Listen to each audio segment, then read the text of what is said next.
सन 1398, विक्रमी संवत 1455, ज्येष्ठ मास की पूर्णिमा का ब्रह्म मुहूर्त, काशी नगर का वो लहरतारा तालाब जहां सर्व सृष्टि रचनाहार कबीर परमात्मा पृथ्वी से 16 शंख कौस दूरी पर स्थित अपने निज धाम से शिशु रूप धारण कर अपने तेजोमय शरीर को हल्का करते हुए कमल के फूल पर प्रकट हुए, जिसके प्रत्यक्ष दृष्टा थे ऋषि अष्टानंद। इस पूरे घटनाक्रम को देख ऋषि जी आश्चर्यचकित रह जाते हैं और सोचते हैं, आज यह मैंने कैसा दृश्य देखा? ये मेरी भक्ति की उपलब्धि है या कोई भ्रम? गुरुदेव से पूछता हूं।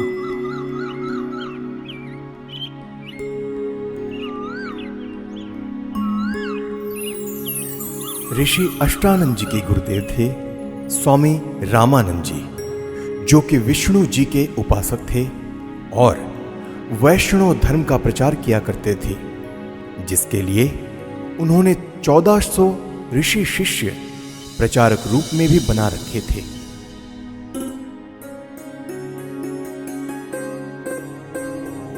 प्रणाम गुरुदेव। प्रणाम। क्या बात है अष्टानंद, कुछ दुविधा में लग रहे हो? हे गुरुदेव, आपकी आज्ञा हो तो मैं अपनी एक शंका का समाधान चाहता हूँ।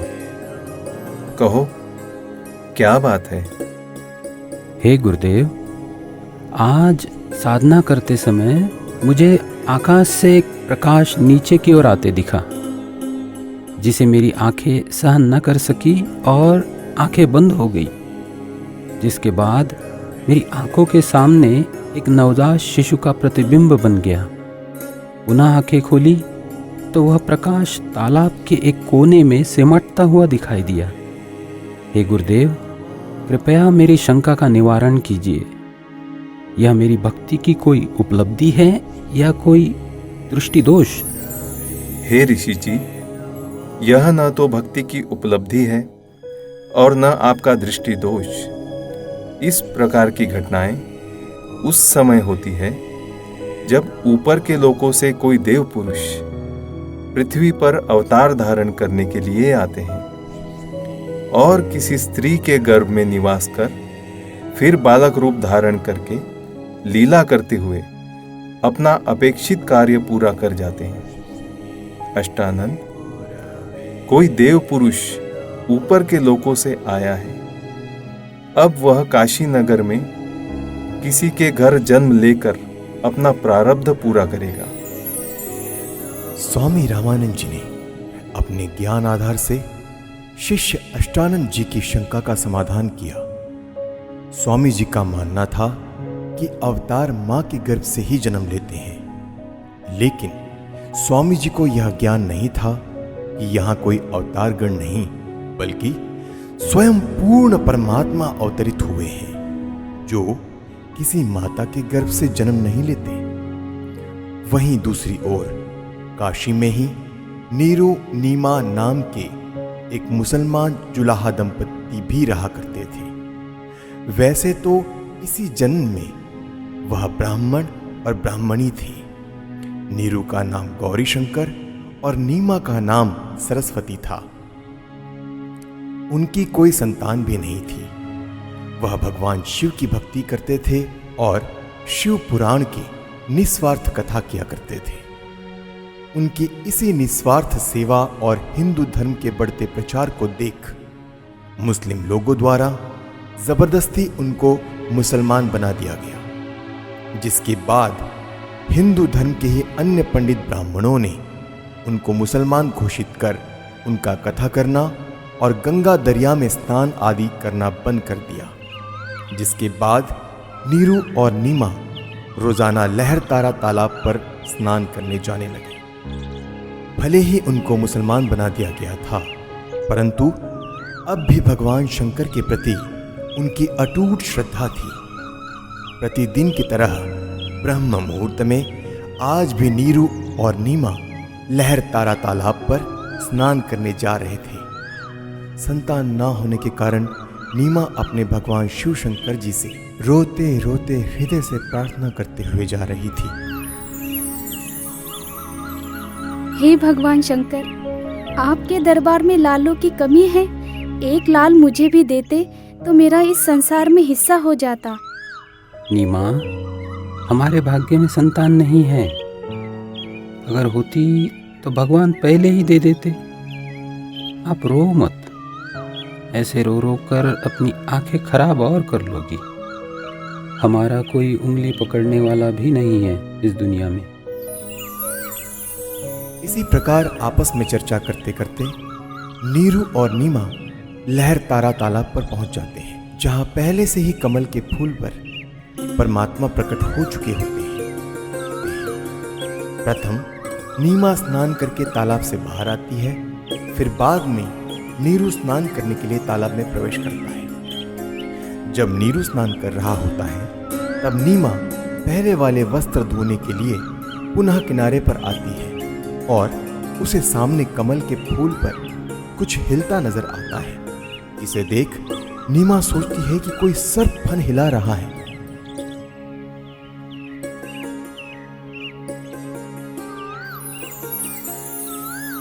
देखना जी, कमल के फूल पर बालक है। कमल के फूल पर बालक है। ये तो बच्चे की चाह में बिल्कुल पागल हो गई है। अब तो इसको जल के अंदर भी बच्चे दिखाई देने लग गए हैं। ये शंकर भगवान, इसको सद्बुद्धि दो दाता। देखना जी, कमल के फूल पर बालक है। बस कर नीमा, अब तुझे यहाँ जल में भी बच्चे दिखाई दे रहे हैं। जल में कहाँ से बालक आएगा? हे भगवान! देखना जी, देखना, वो बच्चा डूबेगा जल में।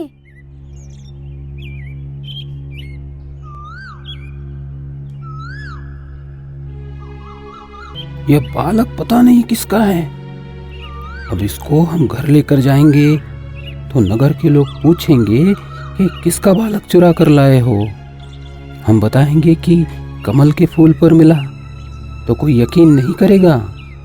इस बालक को भी छीन लेंगे और पिटाई करके नगर से भी निकाल देंगे। अब हिंदुओं से हमारा संपर्क रहा नहीं और मुसलमानों से भी अभी हमारी इतनी जानकारी है नहीं।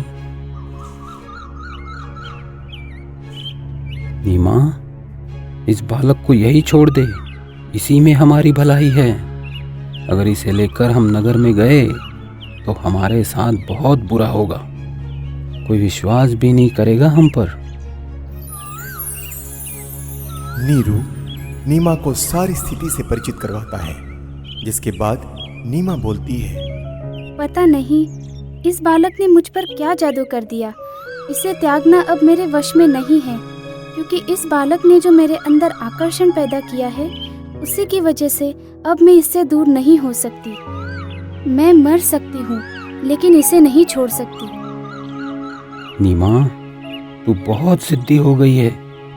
मैंने तुझसे आज तक गुस्से से भी नहीं बोला, यह सोचकर कि तू पहले ही संतान के वियोग में दुखी रहती है, परंतु अब मेरे प्यार का नाजायज फायदा उठा रही है। देखो जी, आप कुछ भी कहो, लेकिन मैं इस बालक को नहीं छोड़ सकती। नीरू के काफी समझाने के बावजूद भी नीमा नहीं मानती। तब नीरू ने रोते हुए आंखों में आंसू लिए पहली बार नीमा के ऊपर हाथ उठाया और बोला, रख दे इस बालक को यही, नहीं तो तुझे थप्पड़ मारूंगा। नीरू, मैं तुम्हारे लिए ही आया हूँ। मुझे घर ले चलो, तुम्हें कोई कुछ नहीं कहेगा। ये क्या बालक बोल रहा है? जरूर यह भूत प्रेत या कोई सिद्ध पुरुष है। हे शंकर भगवान, लाज रखना। यह विचार कर नीरू चुपचाप बच्चे को घर ले जाता है। परमेश्वर का शरीर बहुत सुंदर था। आंखें जैसे कमल के फूल हो, घुंघराले बाल, लंबे हाथ और उनकी लंबी लंबी अंगुलियां। शरीर से मानो नूर झलक रहा हो। पूरी काशी में ऐसा अद्भुत बालक नहीं था। नवजात शिशु रूप परमेश्वर कबीर जी को देखने के लिए पूरा काशी नगर उमड़ पड़ा। जो भी बालक को देखता तो उसके चेहरे से दृष्टि हटाने को दिल नहीं करता। शिशु रूप परमेश्वर को देख आत्मा अपने आप खींची चली जाती। देखते ही देखते स्त्री पुरुष झुंड के झुंड बनाकर मंगल गीत गाते हुए नीरू के घर बच्चा देखने को आने लग गए। परमेश्वर कबीर जी को देखकर कोई कहता यह बालक तो देव अवतार है, कोई कहता कि यह तो साक्षात विष्णु जी आए हैं, कोई कह रहा था यह भगवान शिव ही अपनी काशी नगरी को कृतार्थ करने के लिए उत्पन्न हुए हैं। अपनी अपनी समझ के अनुसार कोई कुछ कह रहा था तो कोई कुछ। यह सब सुनकर नीमा अप्रसन्न हो जाती है। मेरे बच्चे के विषय में कोई कुछ मत कहो। तुमने कभी बच्चा देखा भी है कि नहीं? ऐसे समूह के समूह मेरे बालक को देखने आ रहे हो? नीमा, हमने बालक तो बहुत देखे हैं, परंतु आपके बालक जैसा कभी नहीं देखा, इसीलिए हम इसे देखने आए हैं। हे भगवान शंकर, इनकी नजर से मेरे बच्चे की रक्षा करना। नीमा ने बालक रूप में परमेश्वर कबीर जी को ज्यों ही दूध पिलाने की कोशिश की तो परमेश्वर ने मुंह बंद कर लिया। सर्व प्रयत्न करने पर भी नीरू नीमा बालक को दूध पिलाने में असफल रहे। 25 दिन बीत गए परंतु बालक ने कुछ नहीं खाया पिया। माता पिता चिंतित हो गए कि बच्चे को किसी की नजर लग गई है। लेकिन भले ही 25 दिन हो गए फिर भी बालक रूप में परमेश्वर का शरीर पूर्ण रूप से स्वस्थ था। परंतु नीमा को डर था कि बिना कुछ खाए पिए यह बालक जीवित कैसे रहेगा, इसकी कभी भी मृत्यु हो सकती है। यह सोचकर एक दिन नीमा फूट फूट कर रो रही थी और व्याकुल होकर भगवान शंकर से रह रह कर प्रार्थना कर रही थी कि हे शंकर भगवान, या तो ये बालक देना ही नहीं था, जैसे तैसे रो धो कर मैं अपना जीवन व्यतीत कर लेती, और अब दिया है तो ये मुझसे छीनो मत, इसके बिना मैं नहीं रह सकती। ये बालक मरेगा तो इसके साथ मैं भी मरूंगी। तब परमात्मा जो अजर अमर अविनाशी हैं भगवान शिव को प्रेरणा करके बुलाते हैं, क्योंकि उन्हें पता था कि मैं तो मारूंगा नहीं पर मेरी चिंता में जरूर मर जाएगी। क्यों रो रही हो बेटी? क्या परेशानी है आपकी? हे महात्मा जी, हम निसंतान थे। 25 दिन पूर्व भगवान शंकर जी ने यह बालक हमें दिया, लेकिन अभी तक इस बच्चे ने दूध नहीं पिया। सभी कोशिशें करके हम थक चुके हैं। आज भी इसने कुछ भी आहार नहीं किया। मैं इसलिए रो रही हूँ कि अब यह बालक मरेगा और इसके साथ मैं भी आत्महत्या करूंगी। आपका बालक मुझे दिखाइए। इस बालक की लंबी आयु है, यह मरने वाला नहीं है। देख नीमा, कितना स्वस्थ है, कमल जैसा चेहरा खिला है। हे विप्रवर, बनावटी सांत्वना से मुझे संतोष होने वाला नहीं है। बच्चा दूध पिएगा तो मुझे सुख की सांस आएगी। हे शंकर जी, आप इन्हें कहो एक कुंवारी गाय लाए, जिस पर आप अपना आशीर्वाद भरा हाथ रखना, फिर वह दूध देगी। मैं उस कुंवारी गाय का ही दूध पीऊंगा। बेटी, अपने पति को बुलाओ। नीरू, एक कुंवारी गाय ले आओ और साथ में कुम्हार के घर से एक घड़ा भी लेकर आना। वह बछिया दूध देगी, उस दूध को यह बालक पिएगा। नीरू कुछ देर बाद ही एक बछिया और मटका लेकर आ जाता है, जिसके बाद परमेश्वर कबीर जी के आदेशानुसार विप्र रूपधारी शिव जी ने उस कुंवारी गाय की पीठ पर आशीर्वाद भरा हाथ रखा। उसी समय उस कुमारी गाय के थन लंबे लंबे हो गए और थनों से दूध की धार बह चली। नीरू ने पहले ही वह पात्र गाय के थनों के नीचे रख दिया था। दूध का पात्र भरते ही थनों से दूध निकलना बंद हो जाता है। फिर उस दूध को शिशु रूपधारी परमेश्वर कबीर जी ने पिया। नीरू नीमा ने ब्राह्मण रूपधारी भगवान शिव के चरण लिए। तत्पश्चात विप्र रूपधारी शिव जी वहां से चले जाते हैं।